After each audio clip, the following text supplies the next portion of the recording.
अम्मा आयशा सिद्दीक़ा रज़ी अल्लाह ताला अन्हा, आप अलैहिस्सलातु वस्सलाम ने 6 साल की उम्र में उनसे आपने निकाह फरमाया। 9 साल की उम्र में अम्मा आयशा की रुखसती हुई। एक वजह यह भी बताई जाती है कि अम्मा आयशा ही कुमारी थी। आप अलैहिस्सलातु वस्सलाम की तमाम बीवियों में क्या वजह रही होगी, कौन सी खासियत थी? कहा जाता है कि एक मर्तबा आप अलैहिस्सलाम गुजर रहे थे। अम्मा आयशा छोटी थी, वो गुड़िया से खेल रही थी। आप अलैहिस्सलाम ने पूछा कि आयशा ये क्या है? तो उन्होंने कहा कि ये घोड़ा है। तो जनाबे मोहम्मद रसूलुल्लाह ने कहा कि घोड़े को पर नहीं हुआ करता। तो उन्होंने फौरन जवाब दिया कि अल्लाह के नबी, आपको नहीं मालूम कि सुलेमान अलैहिस्सलातु वस्सलाम के घोड़े के पर थे? तो आपने इससे अंदाजा लगाया कि ये शार्प माइंड, तेज दिमाग, इससे आपने निकाह फरमाया ताकि कौम को ज्यादा फायदा पहुंच सके। शायद यही वजह है कि अम्मा आयशा सिद्दीक़ा रज़ी अल्लाह ताला अन्हा से 2200 अहादीस नकल की गई है। हम लोग ये नहीं समझते हैं। हम लोग अपने बच्चों को, लड़कों को तालीम देते हैं, लेकिन लड़कियों को तालीम नहीं देते। पढ़ने पढ़ाने वाला रिश्ता तो हमारा शायद बहुत कमजोर हो चुका है। एक बात जहन में बिठा लीजिए, तालीम ही एक ऐसा रास्ता है जिससे आपकी खोई हुई इज्जत आप वापस पा सकते हैं। तालीम, सिर्फ तालीम। वो अलग मसला है कि मौलाना कौन सी तालीम हासिल करें, दीन की, दुनिया की, वो आप बाद में फैसला कीजिए। पहले आप ये तय कीजिए कि हम अपने बच्चों और बच्चियों को तालीम देंगे। और जब आपका माइंड, आपका दिमाग, आपका घर का माहौल तैयार हो जाए इस बात के लिए कि नहीं, हमें अपने बच्चों को पढ़ाना है, तो सबसे पहले उनका अकीदा सही कराइए, किसी मकतब या मदरसे में भेजिए। अकीदा ठीक होगा, नीयत सही होगी,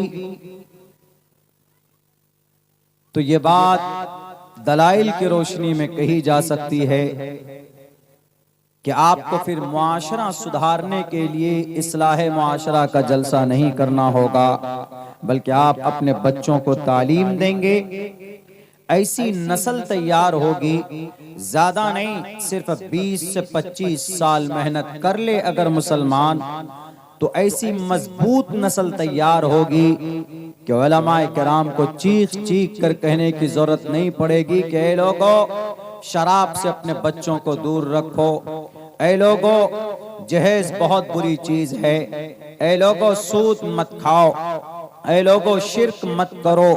बुराइयों के बारे में फिर पाठ नहीं पढ़ाना पड़ेगा, समझाना नहीं पड़ेगा। ये काम अगर आप कर लें तो आप कहेंगे कि Maulana, do you have any kind of proof? जी, आज दुनिया की एक बहुत बड़ी ताकत, दुनिया के अंदर छोटी सी कौम है, लेकिन पूरी दुनिया पे उनका वर्चस्व है।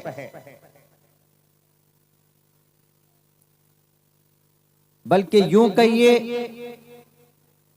हमारी गुलामी की जिस कौम ने पूरी दुनिया के अंदर रुसवाई की जिंदगी गुजारने वाली कौम, नौकरी करने वाली कौम,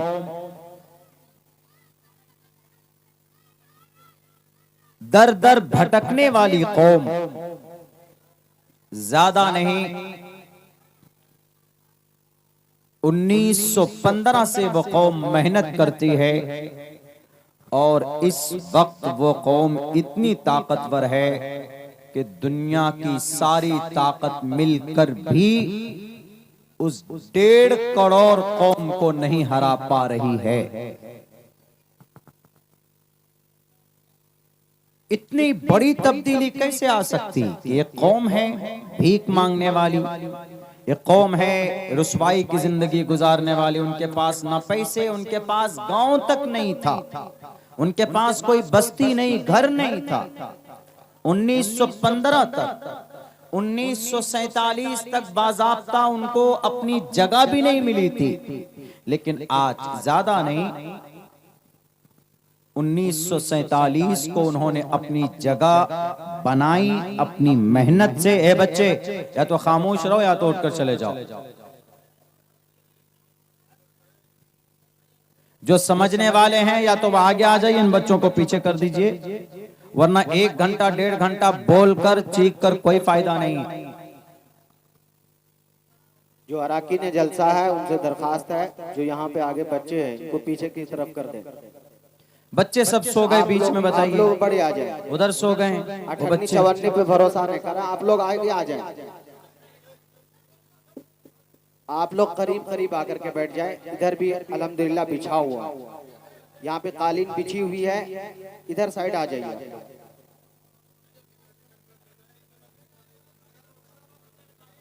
नहीं ठीक है, 10 आदमी रहेगा वही सुनेगा, मैं 2 घंटे बोलूंगा। मेरी आदत वो नहीं है कि बड़ा मजमा होगा तभी हम तकरीर करेंगे। आप 10 आदमी बैठिए, आंख खोलकर सुनने वाला मैं 2 घंटा बयान करूंगा।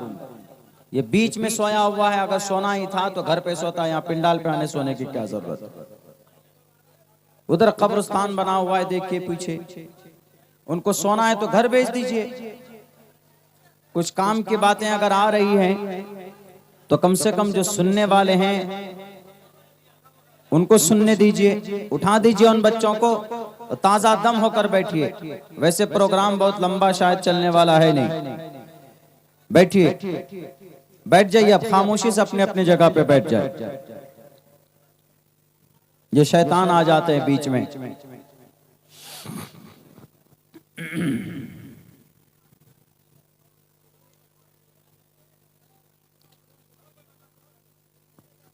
आराम से उठा दीजिए, मारिए मत बच्चों को, मारिए मत।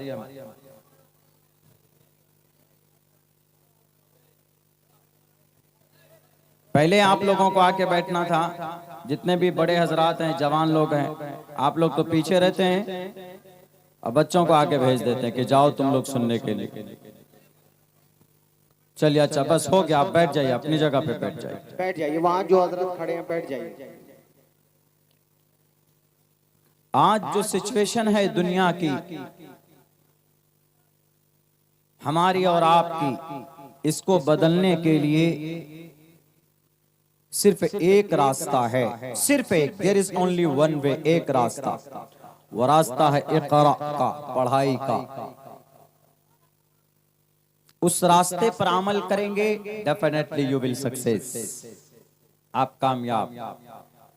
दुनियावी एतबार से दलील और प्रूफ पेश करना चाहता हूं। आप कहेंगे कि मौलाना अब्दुल्ला कैसे दावे के साथ कह सकते? सबसे पहली बात, हमारा रोल मॉडल हर चीज में नबी पाक अलैहिस्सलातु वस्सलाम की सीरत है, इसमें कोई शक नहीं। अल्लाह तबारक व तआला को जब दुनिया का निजाम बदलना हुआ तो नबी पाक अलैहिस्सलातु वस्सलाम को इन द एंड आखिर में जब भेजा तो अल्लाह ने पहला पैगाम जो मोहम्मद रसूलुल्लाह को दिया वो पढ़ने का दिया। इक़रा इक़रा बिस्मि रब्बिकल्लज़ी खलक़। ओ प्रॉफिट और Mohammad, you have to study, You have to read. You have to educate about yourself, about your God, about your Creator, about your world. तुम्हें पढ़ना है।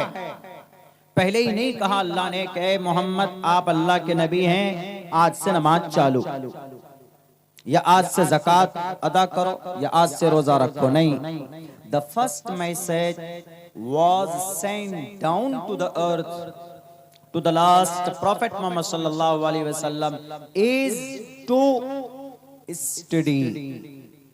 पढ़ो, इक़रा। आप अलैहिस्सलातु वस्सलाम ने समझा, पढ़ा, महसूस किया, आपको घबराहट हुई। उस मौके पर एक मर्द को अगर किसी ने संभाला है तो एक समझदार औरत ने संभाला। अम्मा खदीजतुल कुबरा रज़ी अल्लाह ताला अन्हा ने संभाला। औरत समझदार थी, मैच्योर थी तो संभाला। औरत जाहिल होती, अनपढ़ होती, गवार होती, नहीं संभाल पाती, वो भी और डरा देती कि क्या जरूरत थी आपको पहाड़ी पे जाने की। वो एक अलग मसला। मैं ये कहना चाहता हूं, इस पर हम मुसलमान अमल कर रहे हैं क्या? इस पर हम मुसलमान अमल नहीं कर रहे हैं। इस पर किसने अमल किया है? इस पर अमल अगर किसी कौम ने किया है, दुनिया के किसी रिलीजियस लोगों ने किया है, कोई धार्मिक आदमियों ने अगर किया है, तो वो यहूदियों ने। और हमारे यहाँ बच्चे 10 साल 15 साल के हो जाते हैं, कोई सलीका नहीं, कोई तहजीब नहीं, कोई कल्चर नहीं। उन्होंने इक़रा पर अमल किया, उन्होंने तलबुल इल्मी फरीज़तुन पर अमल किया।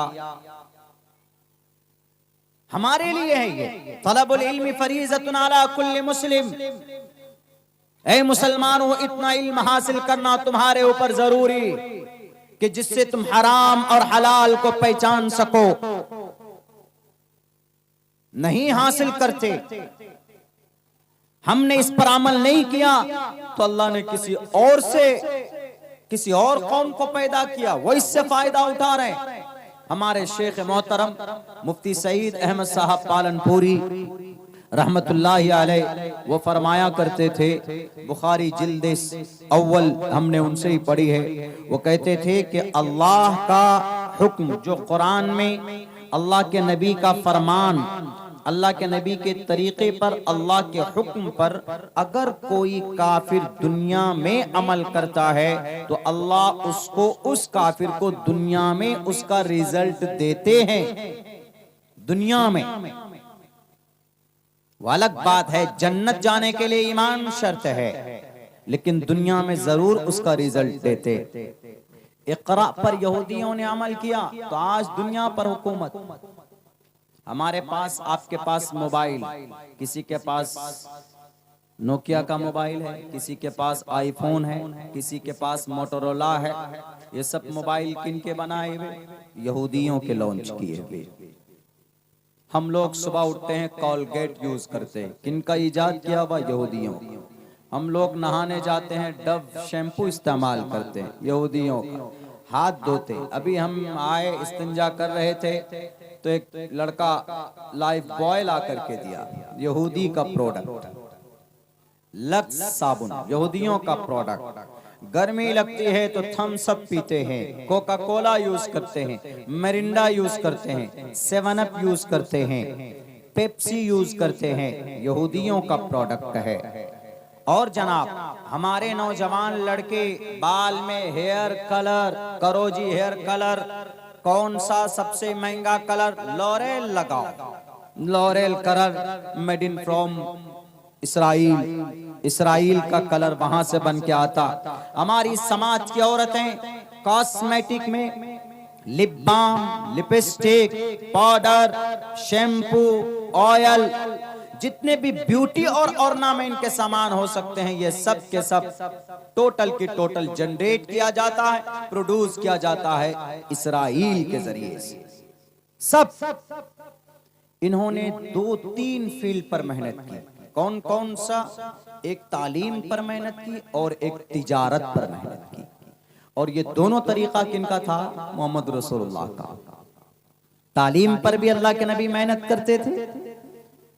तालीम के ऊपर अल्लाह के नबी ने मेहनत की। शुरू के अंदर में अल्लाह ने पैगाम दिया, अल्लाह के नबी अलैहिस्सलातु वस्सलाम लोगों के बीच जाते, अल्लाह को एक मानो, उसी की एक की इबादत करो। अकीदे पर मेहनत हुई, एजुकेशन पर मेहनत हुई, अल्लाह के नबी अलैहिस्सलाम ने इस पर मेहनत की।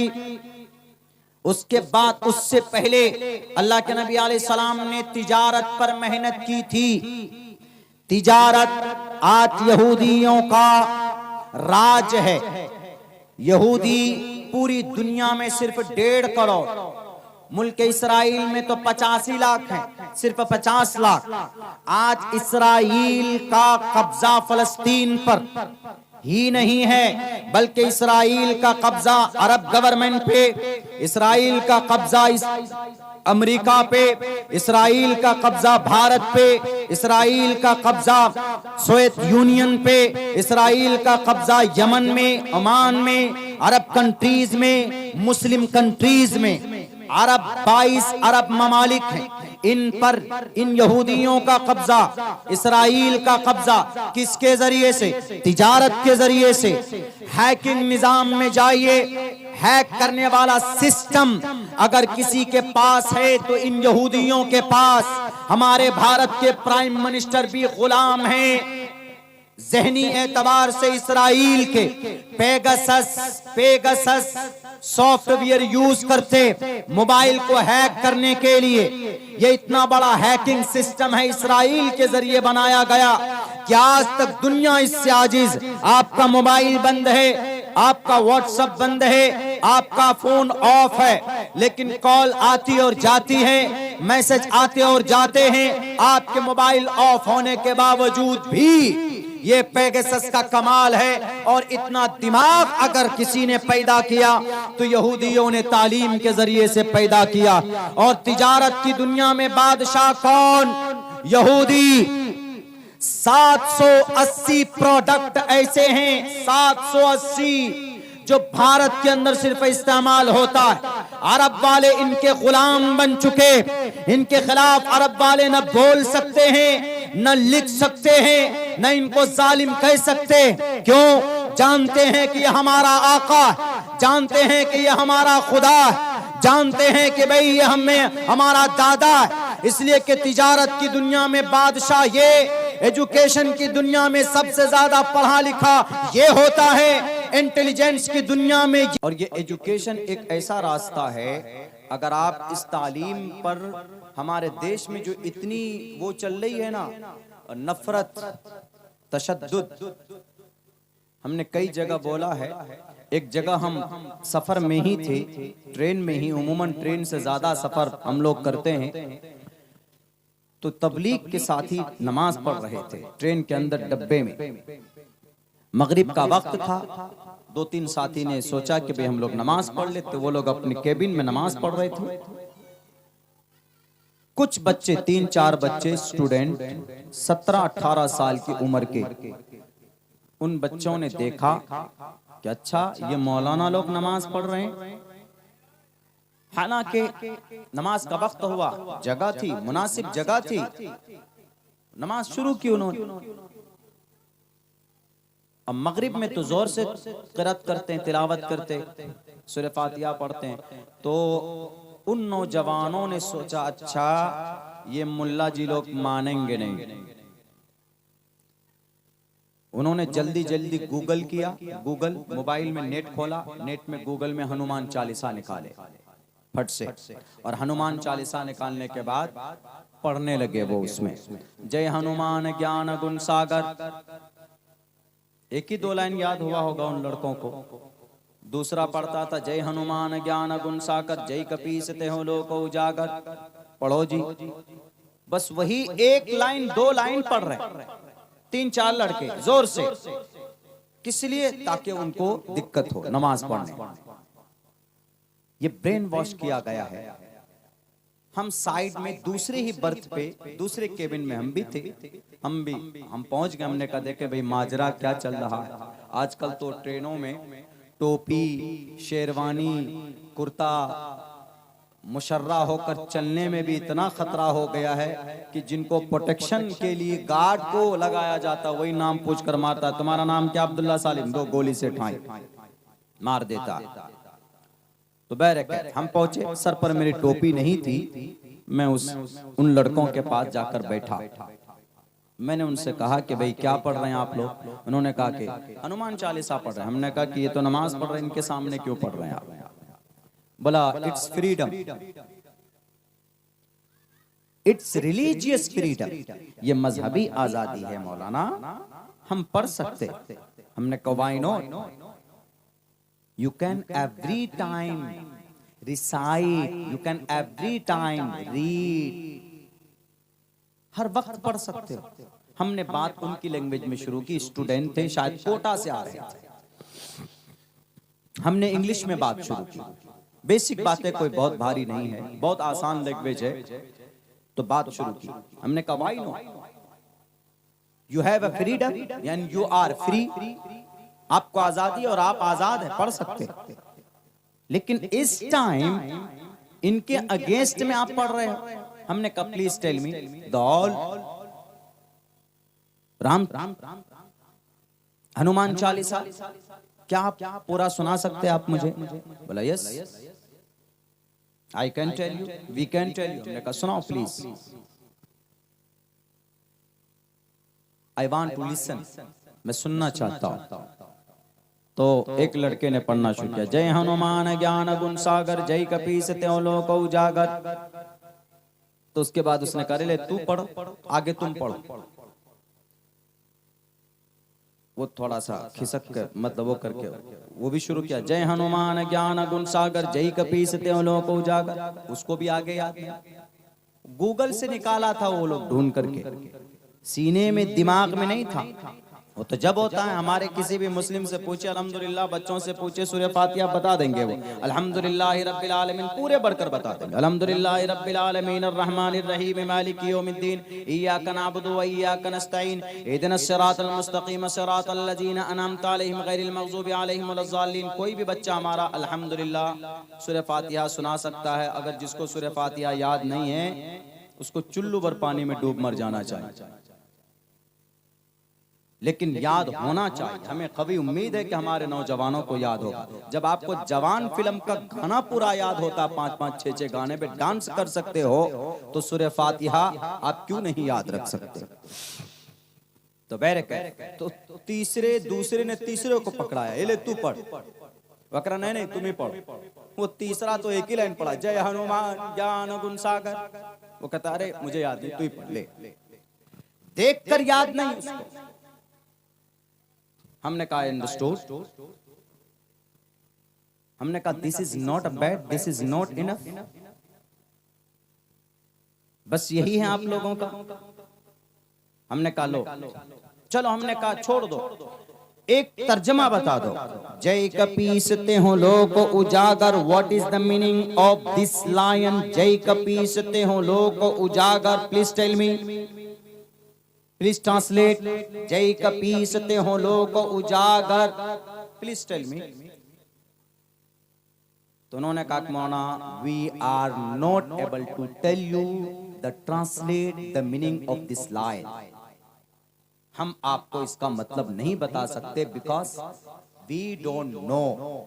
हमने कभी पढ़ा ही नहीं, हमें मालूम नहीं है। हमने कहा कि फिर ये भूत कहां से सवार हुआ आपको कि नमाज पढ़ते देखकर मौलाना साहब बेचारे तबलीग वाले बहुत मुश्किल से जमात में तबलीग में जाकर कुछ सीखते हैं, और वो कुछ रग़बत होती है दीन के तरफ, मानने कि आप अपनी हरकत से उनको और डरा देते हो। हमने कहा फिर ये भूत कहां से आपके दिमाग में आया कि इन्हें सबक पढ़ाया जाए? आप तो तैयार भी नहीं, आपको याद भी नहीं। हमने कहा listen I will tell you, मैं पढ़ाता हूं तुमको, पढ़ो, सुनाता हूं तुम सुनो। मैंने 6 लाइन पढ़े उसके साथ हनुमान चालीसा। जय हनुमान ज्ञान गुण सागर, जय कपीस तिहुँ लोक उजागर, रामदूत अतुलित बलदामा, अंजनी पुत्र पवन सुत नामा, कंचन वरन वराज सुबेशा, कानन कुंडल कुंचित केशा। हमने कहा कि I can translate in Hindi language, I can translate into the Hindi. मैं तुम्हें बता सकता हूं व्हाट इज द मीनिंग। हमने कहा in which book do you believe, in which holy book do you believe, please tell me. Shrimad Bhagwat Gita. हमने कहा please tell me the first mantra, बताओ जरा पहला मंत्र क्या है उसका। बोला वी डोंट नो, हमें मालूम नहीं। हमने कहा आई विल टेल यू, मैं बताऊंगा। धर्म क्षेत्रे कुरुक्षेत्रे समवेता युत्सवः मामका पांडवा च किम कुर्वत संजयः। धर्म के बारे में बात की गई, दिस इज फर्स्ट मंत्रा। आखिर में क्या बोलता है मौलाना, हंस हंस के बोलता है, हम लोग पढ़ने वाले स्टूडेंट हैं, मेरे साथ हम लोगों के साथ में हमारा जो बॉस है, सीनियर क्लास का जो लड़का है, वो हम लोगों के आके बोलता है कि ठीक है पढ़ते हो लिखते हो सब कुछ ठीक करते हो, लेकिन धर्म की हिफाजत के लिए क्या करते तुम लोग। हम लोगों ने कहा क्या करेंगे, धर्म की हिफाजत कैसे करेंगे। तो उन्होंने कहा कि अपने धर्म की हिफाजत ऐसे करो, जहां मुसलमान दिखे, जहां टोपी और दाढ़ी वाला दिखे, वहां पर या तो नारा लगाओ। अगर मुसलमान नमाज पढ़ रहे हो, मुसलमान कुरान पढ़ रहा हो, तो खुसूसन उस जगह पर हनुमान चालीसा पढ़ो। और अगर मुसलमान कहीं पर वैसे बैठे हो, खड़े हो, सफर में हो, सड़क पे हो, कहीं पर हो, तो नारा लगा दो जय श्री राम या भारत माता की जय। इससे तुम्हारा धर्म बड़ा होगा। हमने कहा कि इससे धर्म बड़ा नहीं होगा। तुम्हारे जो सीनियर ने ये बात बताई, उसको बता देना कि किसी भी धर्म के अंदर ये इजाजत नहीं है कि किसी दूसरे को तकलीफ दी जाए। धर्म को बड़ा करना है तो ये मंत्र बताना अपने बॉस को के हेतु ब्रह्मगति स्थान्ति सत्संगति दान विचारतोषा, ये मंत्र बताना। नहीं आता है उनको तो प्रश्नोत्तरी को पढ़ने के लिए बोलना। ये ढोंगी बाबाओं के चक्कर में मत पड़ना। ये सिर्फ अनाप शनाप पर्चे दिखाकर भविष्यवाणी करके आपको गुमराह करते हैं। सच और रियलिटी को जानना पहचानना है तो आप जमीनी स्तर पर उतरकर एजुकेशन हासिल करो, पुरोहित बनो। पुरोहित मतलब शास्त्रों के ज्ञानी बनो, तो सही बात तुम्हें पता चल जाएगी कि शास्त्रों में क्या लिखी हुई। एक बाबा कुछ बोलता है, पूरी दुनिया पागल हो चलते हो। वो भविष्यवाणी करता है कि तुम्हारी जिंदगी में ये होने वाला, तुम्हारी जिंदगी में कल यह हादसा होगा। अगर इतनी ही भविष्यवाणी जानता है, क्यों नहीं बताया उड़ीसा के अंदर में ट्रेन हादसा होने वाला। क्यों नहीं बताया फोन करके खड़गपुर डिवीजन को कि सर 2 ट्रेनें आपस में टकराने वाली है, एक ट्रेन तो मालगाड़ी पर चढ़ेगी और दूसरी ट्रेन का डब्बा जाकर उस पे लगेगी, बचाओ जरा। भंग खाकर सो गए थे क्या आपके ये गुरुजी? जब उनसे सवाल किया जाता है कि सर आप तो भविष्यवाणी करते हैं, 2 दिन पहले पता चल जाना चाहिए था आपको, आपने क्यों नहीं बताया? तो वो इंटरव्यू के सवाल में क्या कहता है, जवाब में कहता है नहीं नहीं हमें मालूम था पहले से कि हादसा होने वाला है, लेकिन हम रोक नहीं पाए। जैसे महाभारत में कृष्ण जी ने अर्जुन को, कौरव और पांडु को नहीं रोक पाया था, ऐसे ही हम भी नहीं रोक पाए। अरे पागल मूर्ख बाबा जी, धीरेन्द्र शास्त्री साहब, आप बड़े बेवकूफ निकले। अरे पूरी मेहनत की थी कृष्ण जी ने, समझाने की पहले कोशिश की थी। अर्जुन को भी कहा था, अब पहले दुर्योधन को समझाया था खुले लफ्जों में कि जंग नहीं होनी चाहिए, लेकिन जब जंग समझाकर रोकने की कोशिश की, दोनों तरफ आए मैदान में, वक्त को थाम कर कहा था कि ये जंग नहीं होनी चाहिए, लेकिन जब सामने वाले नहीं माने तो फिर श्री कृष्ण जी ने अर्जुन को कहा कि अर्जुन उठो, कुतस्तवा कचमलिदम विश्वे समुपस्थितम अनार्य जुष्टम कीर्ति कर्म जुनः, अब खामोश मत बैठो। वहां तो कृष्ण जी जाकर रोकने की कोशिश किए थे, आप तो छत्तीसगढ़ में आराम से इसी में सो रहे थे। ये फर्क है। इसीलिए इन ढोंगियों के बातों में नहीं, आपको अगर रियलिटी जानना तो आपको सही प्योर और जनाब क्वालिटी नॉलेज आपको हासिल करना होगा। तो वही देखिए क्या है वो जिहालत। इसीलिए हमने कहा ये जिहालत इतनी खतरनाक है। अभी जो कुरान करीम हजरत मुफ्ती साहब सदर साहब ने हदीसें पढ़कर आप लोगों को समझाई, हमें इस बात पर मुकम्मल यकीन है कि कुरान करीम की एक आयत या हदीस मुबारका में से कोई एक हदीस भी किसी इंसान पर जुल्म या किसी इंसान पर, मुसलमान तो अलग बात है, किसी इंसान पर जुल्म की टिप्पणी नहीं करता। वो कहता है, फिर लड़का बोलता, मौलाना नहीं आपके कुरान के ताल्लुक से, आपके हदीस के ताल्लुक से बहुत सारी सख्त बातें हमें बताई जाती है। हमने कहा कि आपका ब्रेन वॉश किया जाता है, आप एजुकेशन सही से हासिल करो। वो कहता है कि आप ही के कुरान में है ना, फकुलू मिम्मा गनिमतुम, लूटो और खाओ, आप ही के कुरान में है। हमने कहा अरे लूटो और खाओ, फकुलू मिम्मा गनिमतुम का तर्जमा ये लूटो और खाओ। बोला नहीं, हमें तो यही बताया गया है, वीएचपी के प्लेटफॉर्म पर जाते हैं तो यही बताया जाता, फकुलू खाओ, मिम्मा गनिमतुम लूटो। हमने कहा वाह भाई वाह। हमने कहा कि चंद्रगुप्त मौर्य से पूछो और कृष्ण जी से पूछो, रामचंद्र जी से पूछो। राम जब रावण को अपनी सीता को छुड़ाने गए, जब रावण का लंका दह गया, पूरा जल गया, तो वहां के सोने चांदी जो कुछ भी बचे थे, तो राम के साथ जो फौज थे वो सब उठा कर लेकर आ गए, वहां से सारी दौलत उठा कर लेकर आ गए। हमने कहा कि उसी दौलत को अरबी में कहा है मिम्मा गनिमतुम। पहले जमाने में ऐसा होता था, जब दो बादशाह आपस में लड़ते, एक बादशाह जीतता, दूसरा बादशाह हारता, तो हारने वाले बादशाह के दौलत जो भी होते थे, घोड़े हो, ऊंट हो, तीर हो, तलवार हो, गोला हो, बारूद हो, जो भी हो, वो सब जीतने वाले बादशाह का होता था। और उन्हीं प्रॉपर्टी के बारे में कहा गया, उन्हीं चीजों के बारे में कहा गया कुरान में, मिम्मा गनिमतुम फकुलू मिम्मा गनिमतुम, गनीमत का जो भी माल मिल जाए उन्हें तुम खा सकते हो, खाओ, ये कुरान में कहा है। बोला नहीं मौलाना, आपके कुरान में तो लूटो और खाओ। हमने कहा कि लूटो और खाओ का आदेश कैसे हो सकता है, जबकि अल्लाह के नबी की दूसरी हदीस है, अगर इस जमीन पर किसी इंसान ने किसी को गाली दी होगी, किसी को बुरा भला कहा होगा, किसी की जमीन का थोड़ा हिस्सा भी अगर नाजायज तौर पर कब्जा किया होगा, तो कल कयामत में उसे अल्लाह खड़ा करेगा और अल्लाह कहेगा कि तुमने इसकी जमीन हड़पी थी, तुमने अपने डंडे के बलबूते पर तुमने इसके दुकान को कब्जा किया था और इनके पैसे तुमने बेईमानी कर लिए थे, तुम्हारा डंडा मजबूत था तो तुमने किसी का मर्डर किया था, किसी का खून किया था। अल्लाह तबारक व तआला कल क़यामत में खड़ा कर दिया जाएगा। वो शख्स बहुत सारी नेकियां लेकर हाजिर होगा, वक्त का बड़ा मुत्तकी होगा, वक्त का बड़ा नमाजी होगा, वक्त का बड़ा ज़कात देने वाला होगा, वक्त में अपने जमाने में कई कई हज किए होंगे, लेकिन मामलात के अंदर कमी बेशी की होगी, किसी को तकलीफ दी होगी, नाजायज तौर पर किसी की जमीन पर कब्जा किया होगा, तो अल्लाह के नबी अलैहिस्सलाम फरमाते हैं वो शख्स खड़ा कर दिया जाएगा।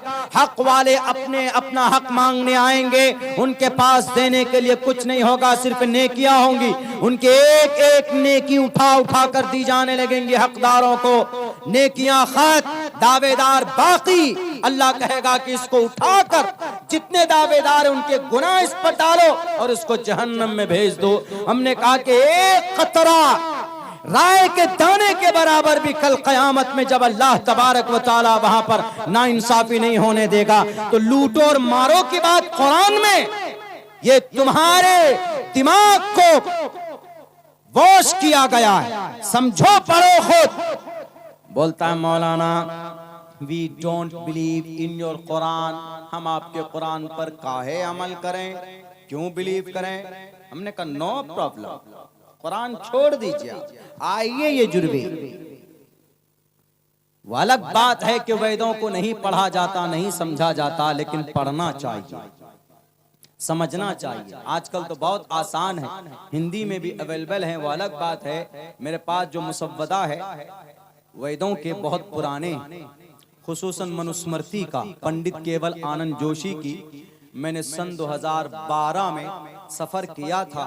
इस किताब की ओरिजिनल उसके लिए मुसव्वदे के लिए मांडलगढ़ उधर राजस्थान में गया था, ऊपर चढ़ा था एक मंदिर में, वहां से जाकर हमको उस बेचारे ने यूं ही गिफ्ट कर दिया था कि आप इतने दूर से आए, पंडित केवल आनंद जोशी की 3-4 पुस्तक मेरे पास है, वो आप लीजिए। तो मैंने लिया है। तो नई शक्ल में जितने भी वेदात हैं उनमें कमी बेशी कर दी गई, उनमें मज़ामीन निकाल दिए गए, खुसूसन मनुस्मृति के अंदर और गीता के अंदर भी। ऋग्वेद यजुर्वेद तो मिलते नहीं, लेकिन मेरे पास बहुत पहले का, बहुत पुराने उसका एडिशन का मेरे पास मौजूद है।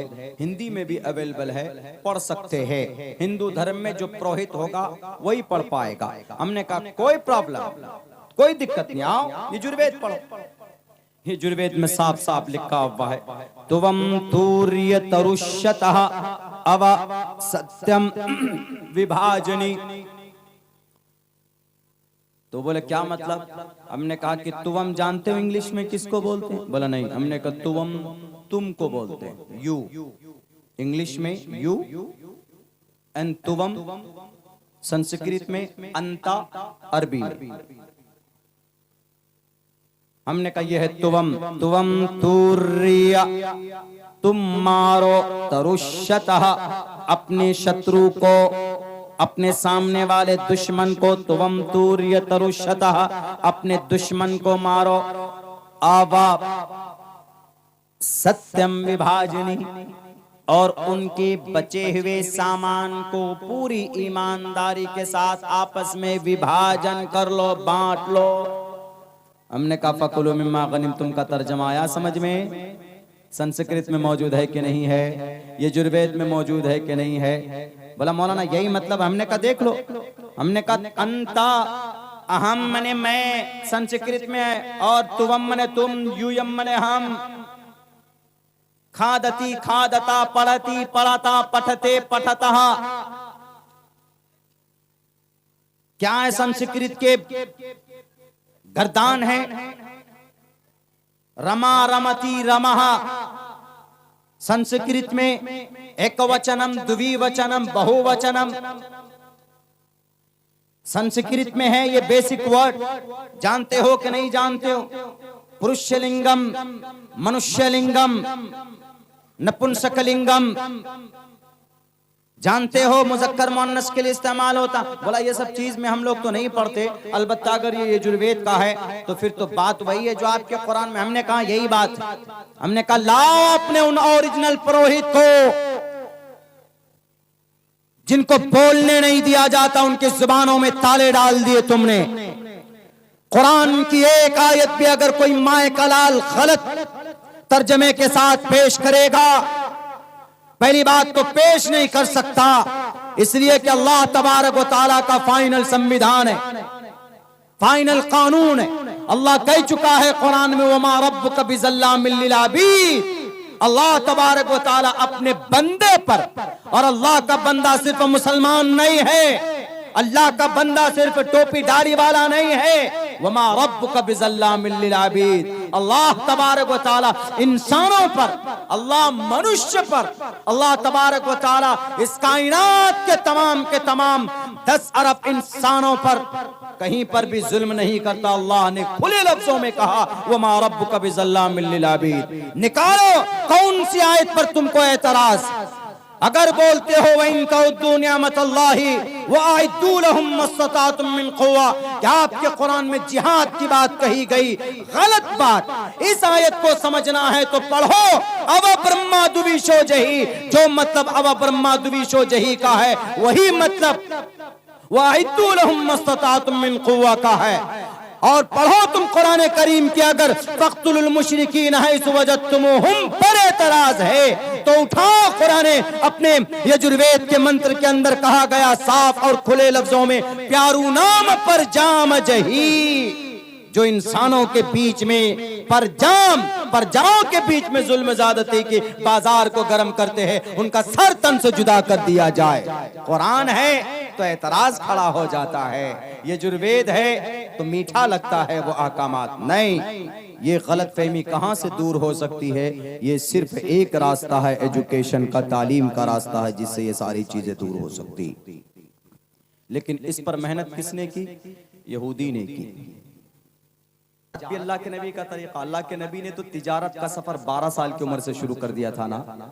वो अलग बात है कि वापस कर दिए गए थे, लेकिन तिजारत आप अलैहिस्सलाम ने 20 साल की उम्र में तिजारत में इतना नाम कमाया, इतना नाम कमाया कि सादिक अल अमीन का खिताब मिला तिजारत में। हम लोग तिजारत नहीं करते, हम लोग बस तिजारत के लिए करोड़पति लखपति होना जरूरी नहीं है। आपकी वुसात के मुताबिक 50,000 20,000 रुपए से भी शुरुआत कर सकते। चाय बेचने वाला देश का प्राइम मिनिस्टर बन सकता है, तो आप 50,000 रुपए से तिजारत शुरू करके आप क्यों नहीं लखपति बन सकते? जब कोल्ड ड्रिंक बेचने वाला मालिया बन सकता है, जब चाट बेचने वाला अंबानी बन सकता है, पढ़िए इन लोगों की हिस्ट्री क्या। जब इस देश का, हमारे इस बिहार का आदमी दूध बेचकर सीएम बन सकता है, तो आप 50,000 रुपए खर्च करके तिजारत करके नौजवानों अपनी जिंदगी आगे क्यों नहीं बढ़ा सकते? वैसा दिमाग, वैसे गोल सेट करना होगा आपको। ये नहीं सलमान खान की कौन सी फिल्म आ रही है और जनाब शाहरुख खान ने इसमें कितना कलेक्शन किया है, कौन सा गाना क्या हुआ, कितना हिट हुआ है, वो देखते इसके पीछे लगे रहोगे तो यू आर नथिंग, कुछ नहीं हो, तुम कुछ नहीं कर सकते। अल्लाह के नबी ने मेहनत की। अबू बकर सिद्दीक खलीफा थे, तब भी कंधे पर कपड़े की गठरी लेकर जा रहे थे। उमर फारूक ने कहा कि Abu Bakr you are Khalifa, you are CM, आप तो सीएम हैं, आप तो खलीफा, आपको क्या जरूरत पड़ी?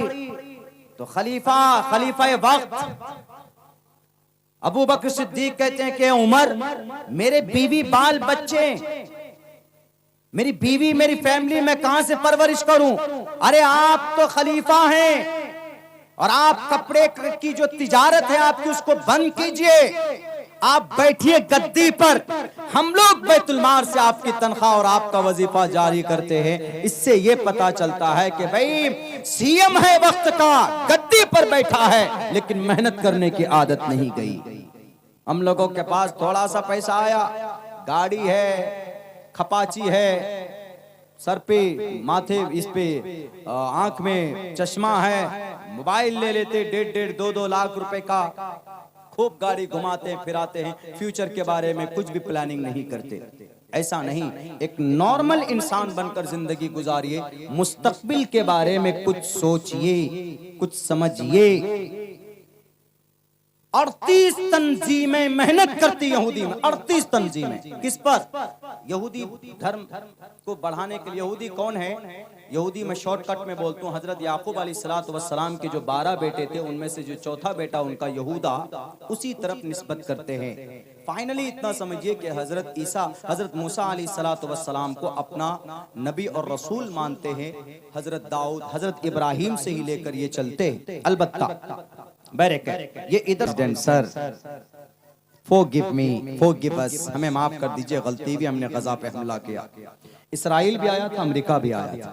सैयद शाह फैसल ने कहा था, आइंदा कभी मत करना, तेल रोक दूंगा।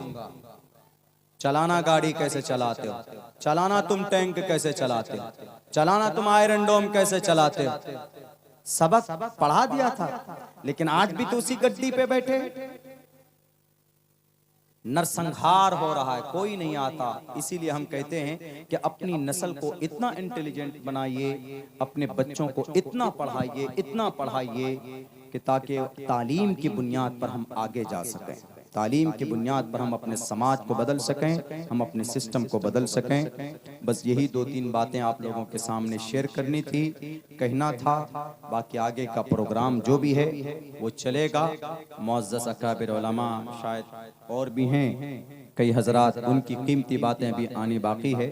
मैं कल भी चंपारण में था और वहाँ से प्रोग्राम करके घर जाकर फिर यहाँ पहुँचा। बहुत पहले ये प्रोग्राम तय हो चुका था, तो इसलिए समाज के हमारे जिम्मेदार हजरात अपनी बच्चियों को तालीम दीजिए। बड़ी खुशी हुई कि बच्चियां यहाँ पर हाफिजा बनी, आलिमा बनी, उन्हें भी पता है उनके लिए क्या सम्मान, क्या एजाज कुरान में, शरीयत में अल्लाह तबारक व तआला ने रखा।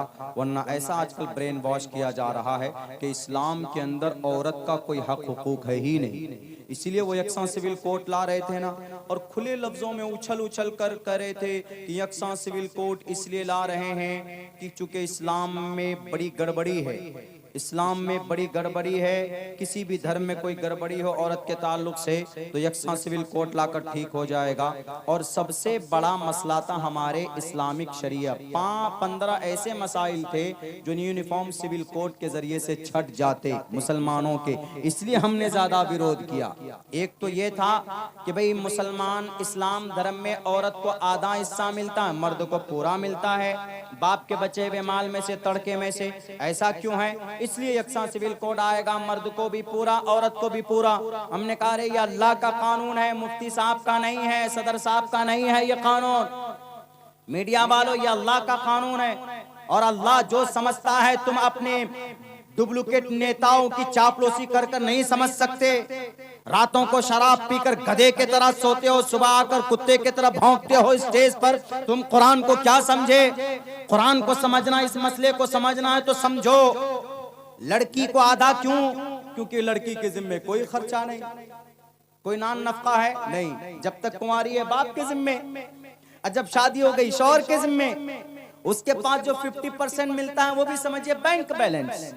लेकिन बेचारा लड़का जो रहता है, शादी होते ही बीवी का खर्चा, 1 साल के बाद बच्चा पैदा हो रहा है तो सीजर का खर्चा, बच्चे की परवरिश है, घर नहीं है, ढलाई करना है, टीन लाना है, टेंशन कौन करे? लड़का करता है। हर जगह पर दवा, दारू, बिजली, पानी, आमदो रफ्त, सारे अखराजात कौन बर्दाश्त करता? लड़का। लड़की क्या बर्दाश्त करती? कुछ नहीं, वो घर पे राजा बनी है।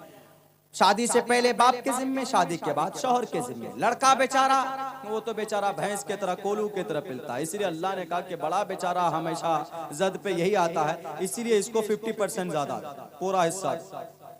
लड़की को 50 दो, लड़का को पूरा दो, ये मसलिहत है। हमने कहा ये हिकमत है। कुरान को समझना है तो उलमा के पास बैठो, शरीयत को समझना है, आयतों को समझना है तो उलमा के पास बैठो, पढ़े लिखे लोगों के पास बैठो। अंध भक्तों के पास बैठोगे तो ना कुरान समझ में आएगा, ना तुम्हारा वैद और रामायण समझ में आएगा। बहुत बहुत शुक्रिया, जज़ाकल्लाह। अस्सलामु अलैकुम व रहमतुल्लाहि व बरकातहू।